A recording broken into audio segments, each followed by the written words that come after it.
السلام علیکم ورحمۃ اللہ تعالی وبرکاتہ۔ امید کرتا ہوں کہ آپ خیر و عافیت سے ہوں گے۔ آج میں اعلیٰ حضرت کے کلام وصف رخ ان کا کیا کرتے ہیں کی تشریح کی غرض سے حاضر ہوا ہوں۔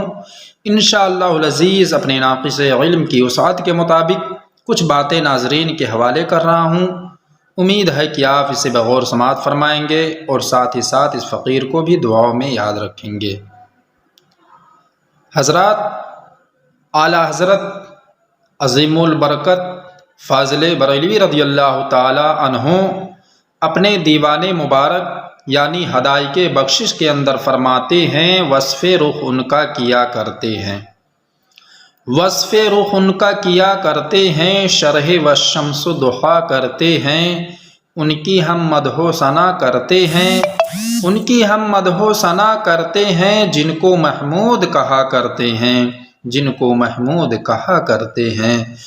حضرات، اعلیٰ حضرت اس شعر کے اندر فرماتے ہیں کہ ہم جو اپنے آقا و مولا صلی اللہ تعالیٰ علیہ وسلم کے رخ انور کی تعریف کرتے ہیں تو کوئی ناجائز یا معمولی کام نہیں کرتے، بلکہ سورہ والشمس اور سورہ والضحیٰ کی تشریح کرتے ہیں، اور ہم اس ذات کی مدح و ثنا کرتے ہیں جن کو خالق و مخلوق دونوں محمود کہتے ہیں۔ حضرات، اعلیٰ حضرت کا یہ کلام قرآن مقدس کی اس آیت کریمہ کی طرف اشارہ کر رہا ہے جس میں اللہ رب العزت ارشاد فرما رہا ہے والشمس وضحیہا۔ حضرات، مفسرین کرام نے اس آیت سے حضور اکرم صلی اللہ تعالیٰ علیہ وسلم کا چہرہ انور مراد لیا ہے۔ حضرات، میرے آقا صلی اللہ تعالیٰ علیہ وسلم کا چہرہ مبارک بڑا ہی حسین اور خوبصورت تھا۔ آپ کے وجود مبارک میں وحی الہی، معجزات اور دیگر دلائل نبوت کا اثر ظہور نہ بھی ہوتا تو بھی آپ کا چہرہ مبارک ہی آپ کی دلیل نبوت کو کافی تھا۔ جیسا کہ ام المومنین حضرت عائشہ صدیقہ رضی اللہ تعالی عنہا بیان فرماتی ہیں کہ ہمارے آقا صلی اللہ تعالی علیہ وسلم تمام لوگوں سے زیادہ خوبصورت اور خوش رنگ تھے۔ جس کسی نے بھی آپ کی توصیف کی اس نے آپ کو 14ویں کے چاند سے تشبیہ دی۔ پسینے کی بوند آپ کے چہرے میں یوں معلوم ہوتی تھی جیسے موتی۔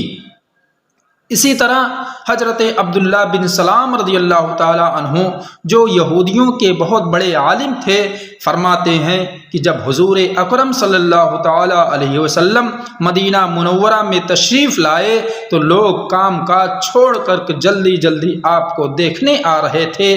میں بھی آیا، میں نے آپ کے چہرے مبارک کو دیکھا تو میں نے جان لیا کہ اتنا حسین چہرہ کسی جھوٹے کا ہو ہی نہیں سکتا۔ آپ فرما رہے تھے اے لوگو، سلامتی پھیلاؤ اور صلہ رحمی کرو، بھوکوں کو کھانا کھلاؤ، اور رات کو جب لوگ سو رہے ہوں تو تم اٹھ کر اللہ کی عبادت کرو، اور جب تم ایسا کر لو گے تو تمہارا ٹھکانہ جہنم نہیں بلکہ جنت ہے۔ حضرات، پتہ چلا کہ رسول کریم صلی اللہ تعالی علیہ وسلم بڑے ہی حسین و جمیل اور خوبصورت تھے۔ آپ کا چہرے مبارک چاند اور سورج سے زیادہ چمکدار تھا، اور آپ کا زلف عنبری واللیل کے مانند تھا۔ اے کہ شرح والضحیٰ آمد جمال روئے تو، نکتہ واللیل وصف زلف عنبر بوئے تو۔ اعلیٰ حضرت اگلے شعر کے اندر فرماتے ہیں ماہ شک گشتہ کی صورت دیکھو، ماہ شک گشتہ کی صورت دیکھو، کانپ کر مہر کی رجعت دیکھو، اور مصطفیٰ پیارے کی قدرت دیکھو، مصطفیٰ پیارے کی قدرت دیکھو، کیسے اعجاز ہوا کرتے ہیں۔ حضرات، اس شعر کے اندر اعلیٰ حضرت فرماتے ہیں اے عظمت مصطفیٰ صلی اللہ تعالیٰ علیہ وسلم کے منکرو، ذرا دیکھو تو صحیح میرے آقا نے کیسے چاند کو دو ٹکڑے کر دیا، اور کس طرح سورج کانپتا ہوا ڈوبنے کے بعد بھی واپس آ گیا۔ میرے پیارے آقا کی قدرت و طاقت کا ذرا اندازہ تو لگاؤ اور غور کرو، معجزات کیسے ہوا کرتے ہیں کہ چاند کے ٹکڑے اور سورج کا کانپنا ہمارے حضور کے عاجز کر دینے والے کمالات کا آج بھی اعلان کر رہے ہیں۔ حضرات، اس شعر کے اندر اعلیٰ حضرت نے سرکار کے 2 معجزوں کا ذکر فرمایا ہے۔ اول شق القمر کا معجزہ، جس میں میرے آقا صلی اللہ تعالیٰ علیہ وسلم نے کفار کے مطالبے پر انگلی کے اشارے سے چاند کو 2 ٹکڑوں میں بانٹ دیا۔ حضرت عبداللہ بن مسعود رضی اللہ تعالیٰ عنہ بیان فرماتے ہیں کہ میں اس موقع پر موجود تھا۔ میں نے دیکھا کہ چاند کا ایک ٹکڑا پہاڑ کے اوپر اور دوسرا ٹکڑا پہاڑ کے نیچے آ گیا۔ حضرات، حکیم الامت مفتی احمد یار خان نعیمی علیہ رحمہ بیان فرماتے ہیں کہ چاند چیرنے کا معجزہ تواتر معنوی اور قرآن مجید سے ثابت ہے، جیسا کہ رب کائنات ارشاد فرما رہا ہے اقتربت الساعة وانشق القمر، اور دوسرا رجعت شمس کا واقعہ مقام صحبہ میں پیش آیا کہ جس میں حضرت علی کے لیے اللہ کے رسول صلی اللہ تعالیٰ علیہ وسلم نے ڈوبتے ہوئے سورج کو واپس بلا لیا۔ حضرات، کفار و مشرکین اور دیگر اعدائے دین ان دونوں معجزات کے منکر تو تھے ہی، افسوس ہمارے دور میں بعض اسلام کا دم بھرنے والے بھی منکر ہو گئے۔ حالانکہ محدثین نے فرمایا ہے کہ یہ دونوں معجزے علامات نبوت کے لیے اعلیٰ بہترین معجزے ہیں۔ وہ اشارہ کریں تو یہ سورج پھرے، وہ اشارہ کرے تو یہ سورج پھرے، جن کو قبلہ عالم بھی سجدہ کرے، چاند پر پہنچنا بھی حقیقت صحیح، چاند پر پہنچنا بھی حقیقت صحیح، چاند قدموں میں لانا بڑی بات ہے۔ اعلیٰ حضرت اگلے شعر کے اندر فرماتے ہیں تو ہے خورشید رسالت پیارے، تو ہے خورشید رسالت پیارے، چھپ گئے تیری ضیا میں تارے، انبیاء اور ہیں سب مہپارے، تجھ سے ہی نور لیا کرتے ہیں۔ یعنی یا رسول اللہ علیہ الصلوۃ والسلام، آپ آسمان رسالت کا سورج ہیں۔ آپ کے طلوع یعنی ظاہر ہونے سے تمام انبیاء کی شریعتیں منسوخ ہو گئیں۔ جیسے سورج کے طلوع ہونے سے ستارے غروب ہو جاتے ہیں، ایسے تمام انبیاء و مرسلین چاند کے ٹکڑوں کے مثل ہیں۔ جیسے چاند سورج سے روشنی و نورانیت حاصل کرتا ہے، ویسے ہی انبیاء آپ سے نورانیت حاصل کرتے ہیں۔ حضرات، اس شعر کے مصرع اول میں بتایا گیا کہ انبیاء کرام علیہم السلام کے تمام کمالات حضور اکرم صلی اللہ تعالیٰ علیہ وسلم کے کمالات کا ظل تھے۔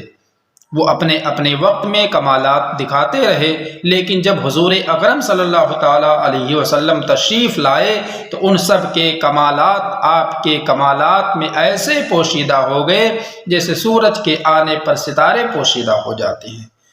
حضرات، شرح مواہب لدنیہ میں ہے کہ جب حضور اکرم صلی اللہ تعالیٰ علیہ وسلم کا نور پیدا ہوا اور اس نور سے دوسرے انبیاء کرام علیہم السلام کے انوار ظاہر فرمائے، پھر اللہ تبارک و تعالیٰ نے اپنے حبیب صلی اللہ تعالیٰ علیہ وسلم کے نور کو حکم فرمایا کہ ان انوار کی طرف نظر کرم فرمائے۔